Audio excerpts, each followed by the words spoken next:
Hello အားလုံးပဲမင်္ဂလာပါဒီနေ့မှာတော့ Premium Pro ထဲမှာ Eye Color Chain ကိုပြပြပေးသွားမှာဖြစ်ပါတယ်။ Okay မျက်လုံး Color Chain မှာဖြစ်တဲ့အတွက်ကျွန်တော်ပထမဦးဆုံးမျက်လုံးပုံစံ Fruit လေးတစ်ခုကိုကျွန်တော်တိုင်းရင်းနဲ့ကိုဆက်ထည့်ထားပါတယ်။ပြီးရင်တော့ကျွန်တော်ဒီ Fruit တွေကို effect တစ်ခုထည့်ရမှာဖြစ်ပါတယ်။ Okay effect ထည့်မယ်ဆိုရင်တော့ဒီဘက်ဘေးက effect တွေကိုသွားပြီးတော့ Lumetric Color ဆိုတဲ့ effect လေးကိုရိုက်ရှာပြီးထည့်ရမှာဖြစ်ပါတယ်။ပြီးကျွန်တော်ရိုက်ရှာလိုက်ပါမယ်။ Lumetric Color ဆိုတဲ့ effect လေးကိုကျွန်တော်ဒီထဲကိုဆွဲထည့်လိုက်ပါမယ်။ဆွဲတဲ့ BB ဆိုတာနဲ့ကျွန်တော်ဒီဘက် effect control ရဲ့မှာ Lumetric Color ဆိုတဲ့ effect လေးဝင်နေပြီဖြစ်ပါတယ်။ဝင်ပြီးသွားပြီဆိုရင်တော့ကျွန်တော် pin tool လေးကိုယူပြီးတော့မျက်လုံးကို select ပေးရမှာဖြစ်ပါတယ်။ပြီးရင် zone level ကိုကျွန်တော်85လောက်ထားလိုက်ပါမယ်။ပြီးရင်တော့ကျွန်တော်မျက်လုံးကိုချပြီးတော့ select ပေးပါရမယ်။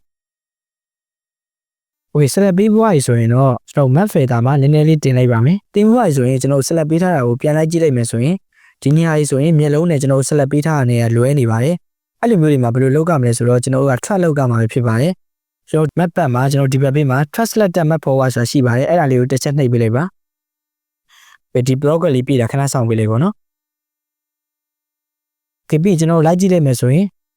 မျက်လုံးရွေးတဲ့အတိုင်းကိုလိုက်ပြီးတော့ track လုပ်ပေးသွားတာပဲဖြစ်ပါတယ်။ Okay အဲ့ဒါဆိုရင်တော့ကျွန်တော်မျက်လုံး color စပြီးတော့ပြောင်းမှာဖြစ်ပါတယ်။ပြောင်းမယ်ဆိုရင်တော့ကျွန်တော်ဒီဘက်ဘေးမှာ Lumetric Color ဆိုတဲ့ panel လေးကိုတွားရမှာပဲဖြစ်ပါတယ်။တွားပြီးဆိုရင် Lumetric Color ဆိုတဲ့ panel ရဲ့အောက်မှာကျွန်တော် curve ဆိုတာရှိပါတယ်။အဲ့ curve ဆိုတဲ့ panel လေးတွေဝင်လိုက်ပါ။အဲ့ရောက်မှာ Post Situation Curve ဆိုတာလေးရှိပါတယ်။အဲ့မှာကျွန်တော်ကဟူပတ်ဆက်ဟူကပင်လေးကိုယူပြီးတော့ကျွန်တော်ဒီမျက်လုံးကအယောင်လေးကိုတစ်ချက်ထောက်လိုက်ပါမယ်။ပြီးရင်ကျွန်တော်ကဒါကိုအစိမ်းအောင်လေးပြောင်းမလားကိုပြောင်းနေတဲ့အယောင်ကိုလိုက်ပြီးတော့ထောက်ကြည့်လိုက်ပါနော်။ပြီးရင်အဲ့ပေါ်မှာကိုပတ်ဆက် Situation ဆိုတာရှိပါတယ်။အဲ့လိုတစ်ချက်ထောက်ပြီးတော့အယောင်ကိုတင်နေပါနော်။ပြီးရင် Situation မှာလည်းကျွန်တော်နည်းနည်းထပ်ပြီးတော့တင်လိုက်ပါမယ်။ Okay ဒါဆိုရင်ကျွန်တော်ပြန်ဖွင့်ကြည့်လိုက်မယ်ဆိုရင်